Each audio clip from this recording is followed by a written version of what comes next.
آپ نے کہہ دیا تو تمام حضرات سے گزارش ہے کہ اطمینان کے ساتھ بیٹھ کر آرام سے بیان سنیں۔ ایسے خطیب ہمارے درمیان ہیں جن کا بیان ہمارے دلوں میں اترتا ہے اور زندگیوں کو بدلنے والا بیان ہے۔ اطمینان کے ساتھ ادب کے ساتھ بیٹھے رہیں۔ ماشاءاللہ روحانی غذا کے ساتھ جسمانی غذا کا بھی اہتمام ہے۔ جیسے ہی آپ روحانی غذا حاصل کر لیں گے جسمانی غذا کی طرف آپ الحمدللہ ادھر چلے جائیں۔ ادب کے ساتھ سماعت کریں۔ بسم اللہ الرحمن الرحیم نحمده ونصلي ونسلم على رسوله الكريم وعلى آله وأصحابه وأهل بيته وأولياء أمته أجمعين۔ قال الله تبارك وتعالى في القرآن المجيد والفرقان الحميد نحن أولياؤكم في الحياة الدنيا وفي الآخرة آمنت بالله ورسوله وصدق الله مولانا العظيم۔ حضور صاحب سجادہ مسند قطب محبوب نگر حضرت سیدنا مردان علی قادری قدس سرہ، دیگر سجادہ نشینان، مشائخ کرام، علماء اعظام، معزز سامعین و حاضرین، سامعات اور حاضرات، اس سے قبل کہ اس 100 سالہ متبرک عرس کے موقع پر کچھ دیر اللہ رب العزت کی بارگاہ میں قبولیت کی امید کے ساتھ کچھ عرض کیا جائے، آئیے ہم اور آپ مل کر بارگاہ نبوت اور بارگاہ اہل بیت نبوت میں درود پاک پیش کرنے کی سعادت حاصل کریں۔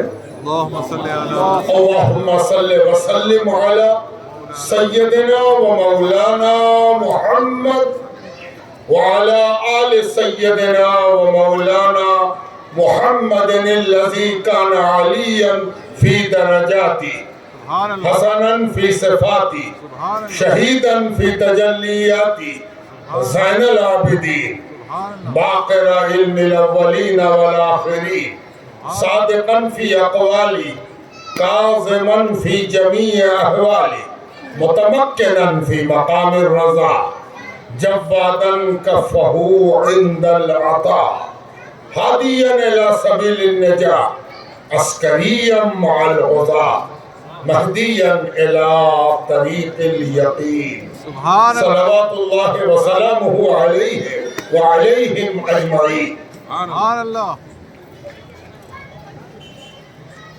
میرے لیے یہ بڑی سعادت ہے، خوش بختی ہے، نیک بختی ہے کہ اللہ تعالیٰ نے ایک ولی کے 100 سالہ عرس میں شرکت کا موقع عطا فرمایا۔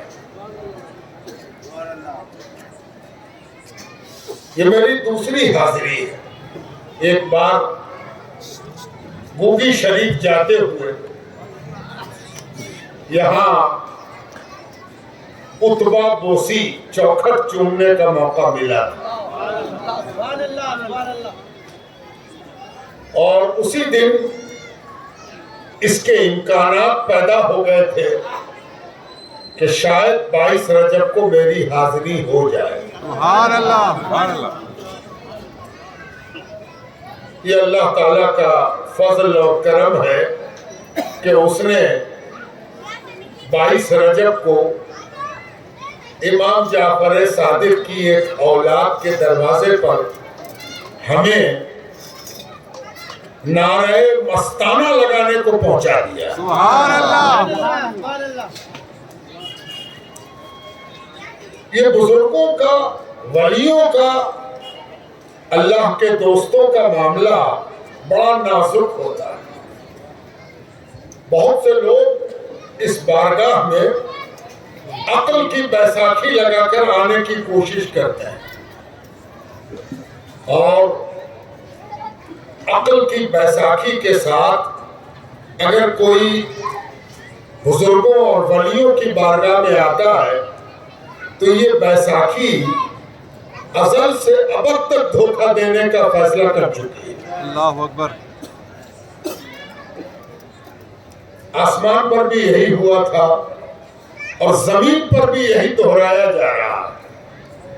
آپ کو یاد ہوگا کہ اللہ تعالیٰ نے صبح و شام عبادت کرنے والوں کے سامنے اعلان کیا کہ میں نے آدم کو پسند کر لیا۔ یہ نچوڑ ہے، خلاصہ، میں نے آدم کو پسند کیا۔ ظاہر ہے کہ صاحب سجادہ جس کو پسند کریں گے اسی کو اپنی جگہ پر بٹھائیں گے، کیا بات، اسی کو خلیفہ بنائیں۔ آپ بھی اگر اپنی جگہ پر کسی کو خلیفہ بنانا ہو، چلیے اپنا نائب بنانا ہو، اپنا پرتیندھی بنانا ہو، ریپریزنٹیٹو بنانا ہو، تو کس کو بنائیں گے؟ جس کو آپ پسند کرتے ہو اسی کو بنائیں۔ تو خلیفہ کہہ کے دراصل اعلان یہ تھا کہ میں نے آدم کو پسند کر لیا۔ اور جیسے ہی یہ اعلان ہوا، پسندیدگی کو سمجھنے کی کوشش شروع ہو گئی۔ کیا بات، ذرا توجہ چاہتا ہوں۔ سبحان اللہ۔ اللہ تعالیٰ نے کسی کو پسند کیا، کیوں کیا؟ اس کی فکر سو کالڈ علم کے دعوے داروں کو شروع ہو جاتی، یہ جانتے ہوئے کہ یہی فکر ایک کو لے چکی، پھر بھی اسی راستے پر سب چل رہا ہے۔ کیوں ہو گئے؟ کیسے ہو گئے؟ ولیوں کے سلسلے میں ہر زمانے میں یہ کیوں، کیسے، چنی، چنا، ایسے ویسے، کوئی کتاب گن رہا ہے، کوئی ڈگری کھوج رہا ہے، کوئی عبادت کی موٹری دیکھ رہا ہے، الگ الگ طریقے سے ولی پر سوالیہ نشان لگانے کو تیار ہے۔ اور اس کا خمیر تیار ہو گیا تھا جس کی 5 بار قرآن کریم میں تکرار ہوئی۔ ابلیس کا واقعہ، شیطان کا واقعہ قرآن کریم میں 5 جگہ پر نقل کیا گیا۔ کیوں نقل کیا گیا؟ ایک جگہ کافی تھا، کوئی واقعہ ہو گیا تھا۔ جب آپ اس پر غور کریں گے تو سمجھ میں آئے گی بات کہ آج بھی وہی دستور ہے۔ بڑے بڑے نامور لوگوں کو اس کی فکر ہے کہ مولا علی کا اتنا نام کیوں ہے، اہل بیت کے بارے میں اتنی محبت کیوں ہے، بچہ بچہ علی کا نام کیوں لے رہا ہے۔ وجوہات کی تلاش کہاں پہنچاتی ہے یہ آپ دیکھ چکے۔ کیا یہ اعلان کافی نہیں ہے کہ پروردگار نے اعلان کر دیا کہ میں نے پسند کر لیا؟ اب پسند پر سوالیہ نشان لگانا ابلیس ہونے کی دلیل ہے اور شیطان ہونے کی پہچان ہے کہ جو اللہ کے پسند پر، مجھے یاد آیا کہ 519 ہجری میں ایک تفسیر لکھی گئی، اس کا 2 نام ملتا ہے۔ ایک نام ہے تفسیر امام زاہد اور دوسرے جگہ پر اس کا نام ملتا ہے تفسیر زاہدی۔ پوری دنیا میں اس کے قلمی نسخے پائے جاتے ہیں، کئی لحاظ سے وہ اہم ہے۔ ایک تو یہ کہ وہ 3000 صفحات پر مشتمل ہے، دوسرے یہ کہ وہ 6ٹھی صدی ہجری کی ابتدائی دہائیوں میں لکھی جانے والی فارسی تفسیر ہے، اس لیے بھی بڑی اہم ہے۔ اور اس لیے بھی اہم ہے کہ عام طور پر فارسی تفسیر پر لوگ توجہ نہیں دیتے، لیکن ایک بہت حیرت کی بات ہے کہ اس کے بعد جتنی عربی تفسیریں لکھی گئیں سب نے تفسیر امام زاہد سے خوشہ چینی کی، اتنی اہم ہے وہ۔ ایک اہمیت اور جان لیجئے کہ اس کے مفسر مؤلف حنفی ہیں، مسلک ان کا حنفی ہے۔ انہوں نے ایک خوبصورت بات بطور سوال اٹھائی ہے کہ سب سے بڑا گناہ کیا ہے؟ سب سے بڑا گناہ کیا ہے؟ بڑا اہم سوال ہے، ہم لوگوں کو بھی جاننا چاہیے، اس لیے کہ جس سے گناہ کا امکان ہو اسے ضرور جاننا چاہیے تاکہ بڑے گناہ سے تو بچ سکے۔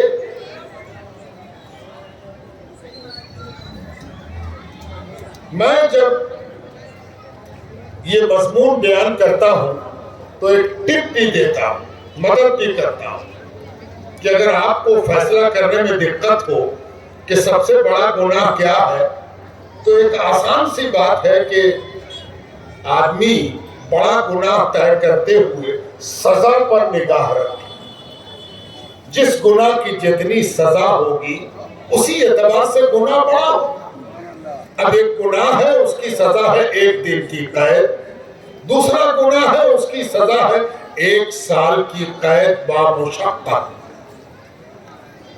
بند بھی کیا جائے گا اور جھیلوایا بھی جائے گا، کھٹنا بھی ہو، مشقت بھی کرنی ہو۔ ایک گناہ ہے اس کی سزا ہے عمر قید، ایک گناہ ہے اس کی سزا ہے پھانسی، ہینگ کر دیا جائے۔ تو آپ میں سے ہر شخص کہے گا کہ بھائی سب سے بڑا گناہ تو وہ ہے جس میں پھانسی ہے، پھانسی دے دی گئی، یہ تو بہت بڑا گناہ۔ جی، سزا دیکھ کے طے کیا جاتا ہے کہ گناہ بڑا کیا ہے۔ ایک صاحب کہنے لگے قرآن نے تو بتا دیا ہے کہ سب سے بڑا گناہ کیا ہے۔ ہم نے کہا ہاں قرآن نے بتا دیا۔ کہا کیا بتایا؟ کہا قرآن کہتا ان الشرک لظلم عظیم، شرک سب سے بڑا گناہ ہے۔ ہم نے کہا بالکل اس پر تو ایمان ہے، لیکن آپ یہ بھی جانتے ہیں کہ 70 سال کا شرک ایک بار کلمہ طیب پڑھنے سے مٹ جاتا ہے۔ سبحان اللہ۔ ایک بار آپ نے کہا لا الہ الا اللہ محمد رسول اللہ، 70 سال کا شرک ایک کلمہ طیب نے مٹا ڈالا۔ کہا کہ پھر تو سوال قائم رہ گیا کہ سب سے بڑا گناہ کیا ہے؟ کہا امام زاہد نے کہا کہ دیکھو سب سے بڑا گناہ وہ ہے جس میں توبہ کا امکان ہی نہیں کہ توبہ ہو سکے۔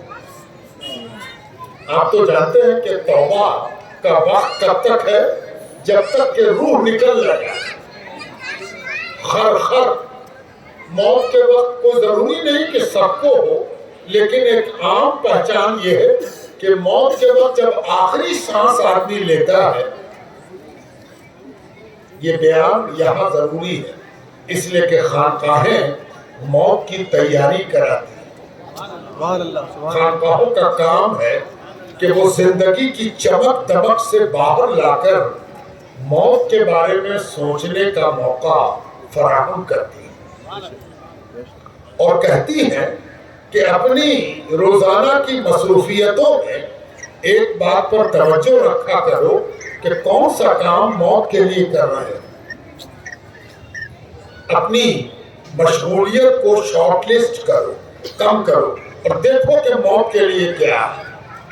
مشہور واقعہ بیچ میں سنا دیتے ہیں پھر آگے بڑھے گے کہ سلسلہ قادریہ جس کا یہ ایک مرکز ہے، بہت اہم مرکز ہے، اور حیدرآباد کو یہ شرف حاصل ہے کہ سلسلہ قادریہ کی کئی بہت مستند اور مقتدر خانقاہیں یہاں قائم ہیں۔ ابھی مجھے بڑی خوشی ہوئی کہ دکن کی خانقاہوں پر ایک کافی قیمتی مجلہ، تحقیقی مجلہ شائع ہو گیا۔ مجھے وہ آج نصیب ہوا تو میں نے اللہ کا شکر ادا کیا۔ قادری سلسلے کی خانقاہیں حیدرآباد میں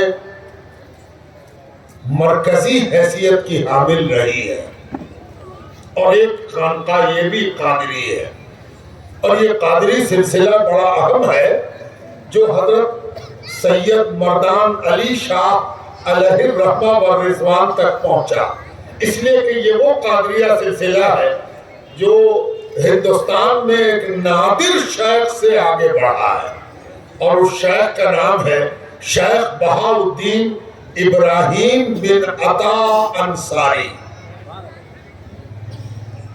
یہ وہ شخص ہے 9ویں صدی ہجری کے جو حرم سے سلسلہ قادریہ لے کے آئے۔ حرم سے کہتے ہیں کہ میں نے سلسلہ قادریہ کا خرقہ باب کعبہ کے سامنے پہنا ہے۔ بڑی حیرت آپ کو ہو رہی ہو، کعبے میں خرقہ طریقہ، کیا بات ہے، واہ واہ، کعبے میں سلسلہ قادریہ، کعبے میں میلاد، کعبے میں عرس۔ جی یہ وہ کعبہ ہے جس پر ابھی قبضہ ان کا نہیں ہوا، جو بدعتوں کا مرکز بننے والی قوم ہے، اس سے کعبہ محفوظ ہے، تب جا کے یہ بات ہو رہی تھی۔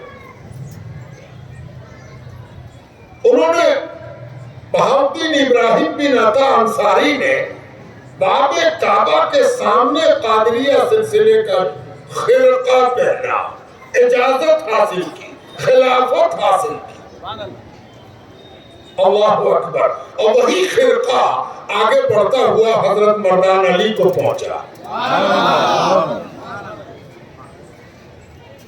ایک کتاب کا تذکرہ کر دینا ضروری سمجھتا ہوں، اہل علم کا مجمع ہے، شیخ عبدالحق محدث دہلوی نے ایک کتاب لکھی ہے جس میں اپنے 1.5 سالہ حرم میں قیام کا نقشہ کھینچا۔ 1.5 سال وہ حرم میں رہے، مکہ مکرمہ، مدینہ منورہ، حرمین شریفین، 1.5 سال گزارا، 2 بار حج کیا۔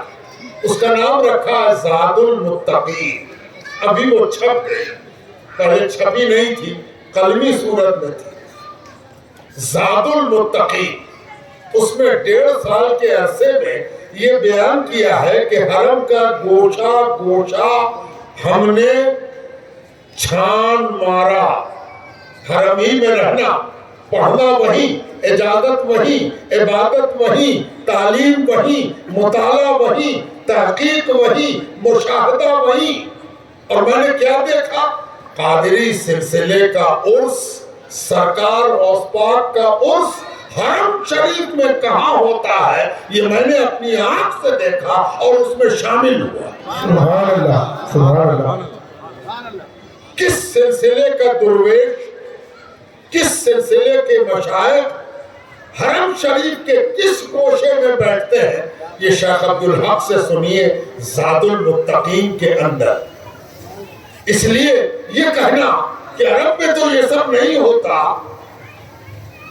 کب ہوتا تھا اور کب سے نہیں ہو رہا ہے، اس پر بھی نظر رہنی چاہیے، تب بولا جائے۔ تو حرم کا خرقہ مردان علی شاہ صاحب رحمت اللہ علیہ کو پہنچ گیا، اور جو خرقہ لے کے آئے تھے وہ آج دولت آباد میں آرام فرما ہے، اور ان کا آستانہ مجھے ان کے عرس میں بھی تقریر کرنے کا شرف حاصل ہوا، اور وہ وہاں سے آج مردان علی شاہ صاحب تک میں پہنچ گیا۔ تو یہ حضرت امام زاہد نے یہ بات لکھی ہے کہ سب سے بڑا گناہ کیا ہے؟ جب سزا پر نظر ڈالو گے تو ایک گناہ ایسا نظر آئے گا جس میں اللہ رب العزت نے توبہ کا دروازہ بند کر دیا۔ یہ توبہ بڑی اہمیت کی چیز ہے، آخری وقت تک توبہ کا موقع ہے۔ اللہ تعالی ہم لوگوں کو روز توبہ کی توفیق عطا فرمائے۔ اور میں نے آپ سے کہا تھا کہ خانقاہیں موت کی یاد سے جوڑنے کا مرکز ہے، موت کو بھلا دیتا ہے۔ کھانا پینا، چمک دمک، اقتدار، بھر پیٹ کھانے کو ہو تو کون موت سوچے؟ سرکار غوث پاک کی خدمت میں شیخ ابو نجیب سہروردی آئے، بہت بڑے بزرگ سہروردی سلسلے کے بانی، ساتھ میں اپنے بھتیجے کو لائے، نوجوان بھتیجا، نام ان کا شہاب الدین سہروردی، ایک دم نوجوان، ساتھ لے کے آئے۔ سرکار غوث پاک مصلی پر نفل نماز پڑھ رہے، ایک طرف شیخ ابو نجیب بیٹھ گئے اور دوسری طرف شہاب الدین سہروردی کو بیٹھایا۔ سرکار غوث پاک فارغ ہوئے تو سلام پیش کیا، عرض کیا حضور ایک خاص مقصد سے آنا ہوا۔ پوچھا بولو؟ کہا یہ حضور میرا بھتیجا ہے، اس کا نام شہاب الدین ہے، بڑا تیز ہے، ذہین ہے، لیکن کیا بتائیں حضور، اس کا رجحان، اس کی توجہ علم کلام کی طرف ہو گئی، یہ بحث میں دلچسپی رکھتا ہے، مناظرے میں دلچسپی رکھتا ہے، لفاظی خوب بحث کرنا، بال کی کھال نکالنا، ذہن کو چکرا دینا، سامنے والے کو قائل کر دینا، اسی کو کمال سمجھتا ہے، اور ہزار سمجھانے پر بھی اس سے باز نہیں آتا ہے۔ اس لیے آپ کی خدمت میں لے کے آئے ہیں کہ حضور اپنے طریقے پر اس کو چلائے، آپ کا طریقہ اگر یہ قبول کر لے تو بڑی اہم بات۔ سرکار غوث پاک نے شہاب الدین سہروردی کی طرف دیکھا، خود شہاب الدین سہروردی اس کو بیان کرتا ہے، اور اس روایت کو ابن تیمیہ، علامہ ابن تیمیہ جو بڑے بڑے مخالفت تصوف کے حامی اور حامل بھی کہے جاتے ہیں، وہ اس کو بیان کرتے ہیں کہ شہاب الدین سہروردی رحمت اللہ علیہ کہتے ہیں کہ سرکار غوث پاک میری طرف گھومے اور کہا میاں کون کون سی کتابیں آپ نے علم کلام کی پڑھی ہیں؟ مجھے موقع ملا، میں نے کتاب گنوانی شروع کی، شہرستانی کی یہ کتاب اور فلاں کی فلاں کتاب اور فلاں کی فلاں کتاب۔ سرکار غوث پاک نے تحسین فرمائی، واہ واہ کیا بات، ارے آپ تو صاحب بہت اچھی یادداشت ہے، ماشاءاللہ آپ تو بہت تیز مناظرے کے قائل ہیں اور آپ بہت اچھا بحث اور جدل کا معاملہ کر سکتے ہیں۔ جب میں خوش ہو گیا اور مجھے لگا کہ حضرت نے تو میری تحسین کر دی، تب سرکار غوث پاک نے اپنا دایاں ہاتھ میرے سینے پر رکھا اور ایک جملہ فرمایا، ما ہوا من زاد القبر، کیا یہ قبر میں کام دے گا؟ اللہ اکبر، کیا یہ توشہ قبر بنے گا؟ کیا یہ زاد قبر بنے گا؟ اتنا کہہ کے حضرت نے ہاتھ ہٹایا۔ اب شہاب الدین سہروردی رحمت اللہ علیہ فرماتے ہیں ہاتھ کا ہٹنا تھا اور ایسا لگا جیسے کسی سیاہی پر، روشنائی پر کسی نے بلاٹنگ پیپر رکھ دیا ہو اور ساری سیاہی سوکھ لی، خشک ہو گئی، جو کچھ یاد تھا سب نکل گیا۔ کتاب کا نام بھی زبان پر نہ آئے، کتاب تو کتاب ہے کتاب کا نام بھی ہم یاد کرنے کی کوشش کر رہے ہیں اور زبان لڑکھڑا رہی. اور حضرت نے فرمایا یا عمر، شہاب الدین سہروردی رحمۃ اللہ علیہ کا اصل نام عمر ہے. یا عمر انت آخر المشہورین فی العراق، تم گھبراؤ مت، تم کو اس راہ پر لے کے چلیں گے کہ تم بغداد میں وہ آدمی ہوگے کہ تمہاری کوئی مثل نہیں ہو. اور وہی ہوا. شہاب الدین سہروردی رحمۃ اللہ علیہ بہت بڑے شیخ ہوئے، ان کو شیخ الشیوخ کہا جاتا. یہ میں نے اس لیے بیان کیا کہ قادری سلسلے کا مزاج بھی سمجھ میں آ جائے. جب تک قادری سلسلے کا مزاج سمجھ میں نہیں آئے گا، ہم لوگ مناظرے کے آدمی نہیں ہیں. کیا بات ہے. اور جو لوگ مناظرے میں خانقاہوں کو کھینچنا چاہتے ہیں وہ خود تو برباد ہو چکے، ہم لوگوں کو بھی برباد کرنا چاہتے ہیں. ہم لوگ تو عشق و عاشقی کے لوگ ہیں. سبحان اللہ، بے شک. ہم عشق کرتے ہیں اور آپ سمجھ لیجئے کہ عشق کبھی بھی عقل سے نہیں ہوا. کیا بات. بہت خوب. اب اگر ہم اہل بیت کے عاشق ہیں تو اس پر ہم مناظرہ نہیں کریں. کیا بات ہے. ہم دار پر چڑھنے کو تیار ہیں کہ تم پھانسی پر چڑھا دو، ہم کوئی ریزن نہیں دیں. سبحان اللہ. ہم اہل بیت سے محبت ریزن سمجھ کے نہیں کرتے. کیا کیا جائے؟ تم کو اللہ نے یہ نہیں دیا، ہمیں دے دیا. سبحان اللہ. نعرہ تکبیر، نعرہ رسالت، نعرہ رسالت، نعرہ حیدری، نعرہ حیدری. اہل بیت سے محبت اللہ کی جانب سے عطا ہوتی ہے. کیا بات ہے. واہ واہ واہ. کسی کے بس میں نہیں ہے کہ کوئی ولی ہو جائے، ہے نا.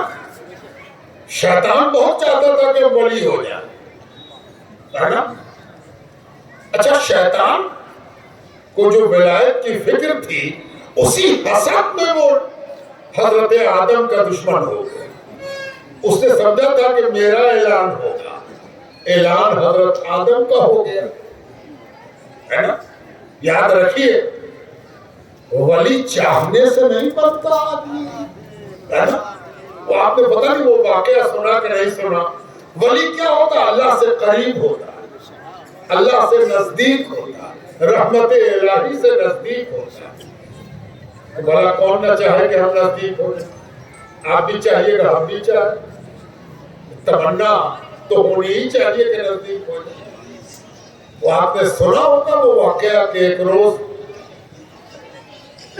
بغداد کا خلیفہ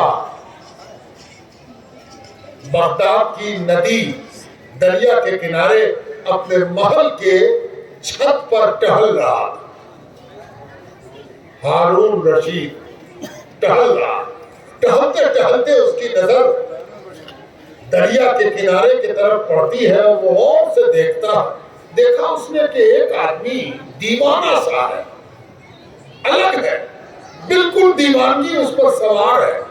نہ ہاتھ کی فکر، نہ پیر کی فکر، نہ سامنے کی فکر، نہ پیچھے کی فکر. ایک مستی ہے، ایک قلندرانہ رنگ ہے. اس کی نظر پڑی تو اس نے دیکھا کہ سارے دنیا سے الگ ہے. ہر آدمی دیکھ بھال کے چل رہا، یہ ایسا چل رہا کہ صاف پتہ چل رہا کہ اس کو کسی کی چنتا نہیں. تو ہارون رشید نے اشارہ کیا اور اپنے سیکریٹری سے پوچھا کہ یہ کون ہے. تو کہا حضور اسے پہچانا نہیں گیا، یہی نام بہلول ہے، اسی کا نام بہلول ہے. دیوانہ ہے، مجذوب ہے، پاگل ہے، بہلول ہے. ہارون رشید نے کہا اچھا یہی بہلول ہے، بہت نام سنا. ذرا اس کو میرے سامنے لاؤ تو، ذرا اس کو میرے سامنے لاؤ تو. فوراً سیکریٹری نے نیچے خبر کی نیچے جو پہرے دار موجود تھے انہوں نے کہا کہ ابھی ترنت اس کو اوپر لے جانا ہے. تو یہ کہنے سے تو جائے گا نہیں, یہ تو عجیب مستی میں ہے. اس کو کون مطلب خلیفہ سے, اور اس کو کون مطلب سنتری سے, نہ اس کو کسی کی پرواہ نہ اس کو کسی کی چاہت, تو اس کو لے کیسے جائے اوپر. کسی نے مشورہ دیا کہ ایک ہی طریقہ ہے, ایک بڑا سا ٹوکرا لاؤ, سامنے بک رہا, ایک ٹوکرے میں اس کو ڈالو اور ٹوکرے کو اوپر کھینچ لیا جائے گا, سیدھے خلیفہ کے سامنے پیش کر دیا جائے گا. 10 منٹ کے اندر اندر ٹوکرا آیا, بہلول کو اس میں ڈالا گیا, ٹوکرا اوپر رسی باندھ کے کھینچا گیا اور بہلول سامنے موجود خلیفہ. خلیفہ نے اس کو غور سے دیکھا کہ بہلول کو کوئی فکر نہیں ہے کہ کہاں ہے. خلیفہ کے سامنے ہے, ٹوکرے میں ڈال کے لائے گا, یہ سب سے کوئی مطلب. تو خلیفہ نے اس سے پوچھا کہ ایک بات بتاؤ بہلول, سنتے ہیں کہ تم بڑا لوگوں کے سوالوں کا جواب دیتے ہو, میرا بھی ایک سوال. بہلول کو کوئی چنتا نہیں ہے, سوال تو رہا کر. تو انہوں نے سوچا کہ چلیے سوال کہہ دیتے ہیں. خلیفہ نے سوال سنایا کہ یہ بتاؤ, آدمی اللہ سے قریب کیسے ہوتا ہے؟ اللہ سے قریب ہونے کا کوئی طریقہ ہے؟ نزدیک ہونے کا کوئی راستہ بتاؤ, کوئی طریقہ بتاؤ. تو بہلول نے بغیر اس کی طرف دیکھے ہوئے اتنے ہی کہا, اللہ سے قریب ہونے کا طریقہ وہی ہے جیسے میں تجھ سے قریب ہوں. سبحان اللہ, میں تجھ سے کیسے قریب ہوں؟ سبحان اللہ. یعنی کہنے کا مطلب یہ تھا کہ اگر بہلول خود چاہتا کہ خلیفہ سے مل لے تو اتنی چھڑی کھاتا, پہرے داروں سے اتنا ڈنڈا کھاتا, پاگل ملے گا خلیفہ سے, ملنے چل, خلیفہ سے ملے, بادشاہ سے ملے, ہے نا, چل بھاگ یہاں سے. 2-4 ڈنڈے پڑتے ہو گئے تو چلو, معمولی سنتری ڈنڈا مار کے ہٹا دے. اور جب خلیفہ نے چاہا کہ ہم قریب ہو جائیں, واہ واہ واہ واہ واہ, سبحان اللہ, تو بہلول کو نہیں معلوم کہ کیسے قریب ہوا جائے, ہے نا. ولی کیسے بنتا ہے آدمی, ولی بننے کا طریقہ کیا ہے نا. کسی کی مجال نہیں ہے کہ ولی بننے کا کوئی نسخہ بتا دے, ہے نا. علی اسی لیے سمجھ میں نہیں آتے. سبحان اللہ. ولی کو سمجھنا آسان نہیں, اور پہلا ولی تو علی ہے. سبحان اللہ. امت محمدیہ علی صاحب الصلاۃ والتسلیم کا یہ جو شجرہ آپ کو ملتا ہے نا, اس شجرے میں حضور صلی اللہ علیہ وآلہ وسلم کے بعد یعنی نبی کے بعد ولی ہی کا نام ہے. نبی سے شجرہ شروع ہوتا ہے, ولی تک پہنچتا ہے, اور پھر خیرات بڑھتی ہے تو بہت دور. کیا بات ہے, واہ واہ واہ. نبی کی خیرات تو پھر ولی کی خیرات. امام زاہد کہتے ہیں کہ سب سے بڑا گناہ وہ ہے جس میں توبہ کا کوئی امکان ہی نہیں. اللہ تعالیٰ نے قرآن میں بیان فرما دیا, بھائی کہاں کو بیان کر دیا؟ اللہ تعالیٰ فرماتا ان علیک لعنتی الی یوم الدین, نکل, تجھ پر قیامت تک کے لیے میری لعنت ہے. اور قیامت میں تو توبہ ہوگی نہیں, ہے نا. قیامت کے انتظار میں توبہ نہیں روکنی چاہیے, قیامت میں توبہ ہوگی ہی نہیں. قیامت میں تو توبہ کا حساب کتاب ہوگا, ہے نا. توبہ تو یہی کرنی ہے. آئیے ایک بار ہم لوگ مل کے توبہ کر رہے ہیں. استغفر اللہ, پڑھیے, استغفر اللہ, استغفر اللہ, استغفر اللہ, استغفر اللہ ربی من کل ذنب واتوب الیہ. اللہ پاک ہم توبہ کرتے ہیں. حضرت مردان علی شاہ قادری کی خانقاہ کے عرس میں ہم نے توبہ کی ہے, اپنے پیران کو گواہ بنا. اللہ پاک ہم توبہ کر، تب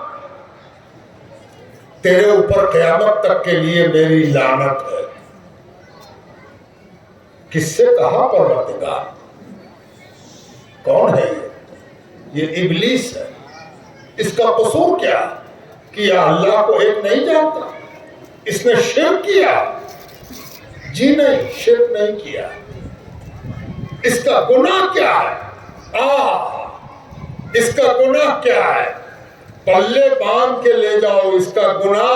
امام زاہد کہتے ہیں بس اتنا ہے کہ جسے اللہ پسند کر رہا ہے اسے یہ ناپسند کر رہا ہے۔ سبحان اللہ، واہ واہ واہ، سبحان اللہ، سبحان اللہ۔ اللہ جسے پسند کرے اسے کوئی ناپسند کر دے، اسی گناہ سے آدمی شیطان بنتا ہے، نافرمانی سے نہیں بنتا۔ اس لیے کہ نافرمانی توبہ سے دھل جاتی ہے، لیکن شیطان وہ ہے جو اللہ کی پسند کو ناپسند کر دے، ہے نا؟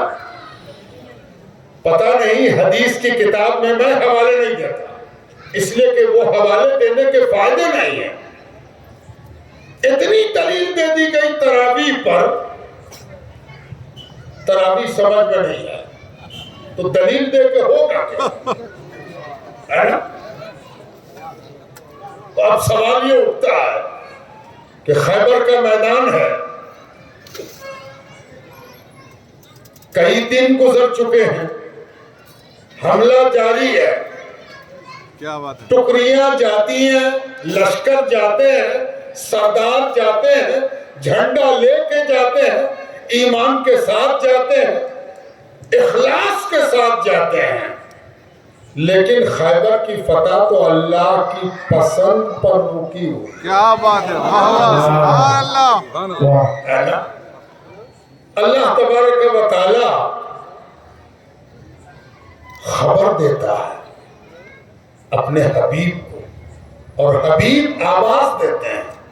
علی کو یہ جو نادہ علیین ہے، حضور صلی اللہ علیہ وسلم نے ایک نظر ڈالی اور فرمایا کل میں اس کو جھنڈا عطا کروں گا سبحان اللہ، جسے اللہ پسند فرماتا کیا بات ہے، اللہ، کل میں اسے جھنڈا عطا کروں گا واہ واہ، جسے اللہ تعالیٰ پسند فرماتا ہے نا؟ ہے صحابہ کا کمال دیکھیے، صحابہ کی بزرگی دیکھیے، ہر صحابی امیدوار ہے کہ شاید کہ میں ہی ہوں۔ یہ صحابہ کی بزرگی ہے، یہ کمال ہے کہ وہ لرز رہا ہے کہ شاید کہ میرا ہی نام لیا جائے۔ یہ بھی بڑپن ہے اور بڑی بات ہے صحابہ کرام کی کہ ان میں سے ہر ایک اس بات کا امیدوار ہے، اور کسی کو حضرت علی کی طرف توجہ بھی نہیں۔ راوی کہتا ہے تاریخ کا کہ مولا علی کو آنکھ میں آشوب ہو گیا، آنکھ آ گئی تھی، آنکھ میں تکلیف تھی، اس لیے وہ میدان میں نظر ہی نہیں آ رہے۔ سب کو معلوم تھا کہ علی بیمار ہے، علی اس لائق نہیں ہے کہ آنکھ کھول سکے اور آنکھ کا فائدہ اٹھا سکے، اس لیے علی کو توجہ نہیں تھی۔ توجہ آپ کی ہو یا نہ ہو، ولی اللہ کی توجہ سے بنتا ہے۔ واہ واہ، سبحان اپنی اللہ، توجہ اپنے پاس رکھیے، اپنی سند کے ساتھ رکھیے، اور اپنے دلائل کے ساتھ رکھیے، اور اپنی سند کو تکیہ لگا لیجئے، کبھی لیٹا کیجئے، کبھی اس پر اڑ کے بیٹھا کیجئے، آپ کی سند سے کچھ ہوتا نہیں۔ بلاؤ علی کو، کیا بات ہے، لاؤ علی کو، پکارو علی کو، بلاؤ علی کو۔ آئے آئے سبحان اللہ، مولا علی لائے گئے، اس لیے کہ آشوب چشم ہے، آنکھ ٹھیک سے کھل نہیں رہی۔ حضور صلی اللہ علیہ وسلم نے لعاب دہن لیا اور آنکھ میں لگایا۔ آئے آئے ولی کیسے بنتا ہے؟ جب تک نبی کے چوکھٹ کی خاک